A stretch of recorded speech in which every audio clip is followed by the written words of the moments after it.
ഇന്ന് ഞാൻ നേന്ത്രക്കായ വെച്ചിട്ട് ഒരു ഷാലോ ഫ്രൈ ചെയ്തിട്ടെടുക്കുവാണ്. ഇതിന് പേരൊന്നുമില്ല, എങ്കിൽ തന്നെ ഇങ്ങനെ എടുക്കുവാണ്.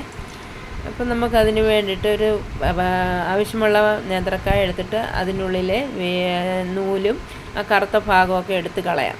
ഇതുപോലെ. അതിന് ശേഷം നമുക്കൊരു പാൻ അടുപ്പത്ത് വെച്ച് ഇച്ചിരി സ്വല്പം വെള്ളമൊഴിച്ച് കുറച്ച് പഞ്ചസാര ഇട്ട് അതൊന്ന് മെൽട്ടാക്കി എടുക്കാം. മെൽട്ട് ആകുന്നതിന് ശേഷം നമുക്കതിലേക്ക് ആവശ്യമുള്ള തേങ്ങ ഇട്ട് കൊടുക്കാം. അതൊരു ബ്രൗൺ കളർ ആകുന്ന വരെ ഒന്ന് നമുക്ക് ഫ്രൈ ചെയ്യാം. അപ്പോഴേക്കും നമുക്കതിന് വേണ്ടിയിട്ട് സ്വല്പം ഏലക്കാപ്പൊടി ഇടാമേ.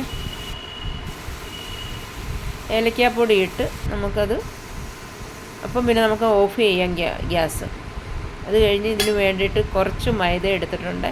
മൈദയ്ക്ക് ഇച്ചിരി സ്വല്പം ഉപ്പും ഇട്ട് ആവശ്യമുള്ള വെള്ളം ഒഴിച്ച് നമുക്കതൊന്ന് കുഴച്ചെടുക്കാം. പിന്നെ നമുക്കൊരു പാൻ അടുപ്പത്ത് വെച്ച് നെയ്യിട്ട് കൊടുക്കാം. ഇത് ഫ്രൈ ആകുന്നതിന് വേണ്ടിയിട്ട്, ഷാലോ ഫ്രൈ ആണ്. ആവശ്യമുള്ള എണ്ണ ഒഴിച്ച് കൊടുക്കാം.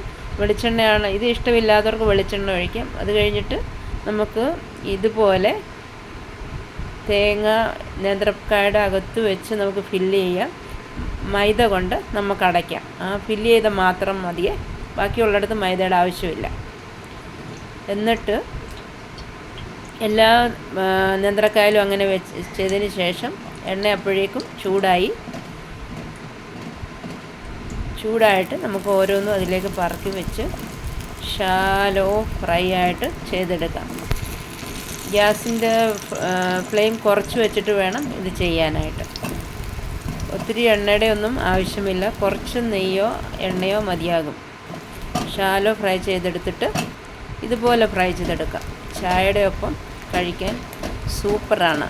എല്ലാവരും ഒന്ന് ട്രൈ ചെയ്യണേ. ഇഷ്ടപ്പെട്ട സബ്സ്ക്രൈബും ചെയ്യണേ. ബൈ.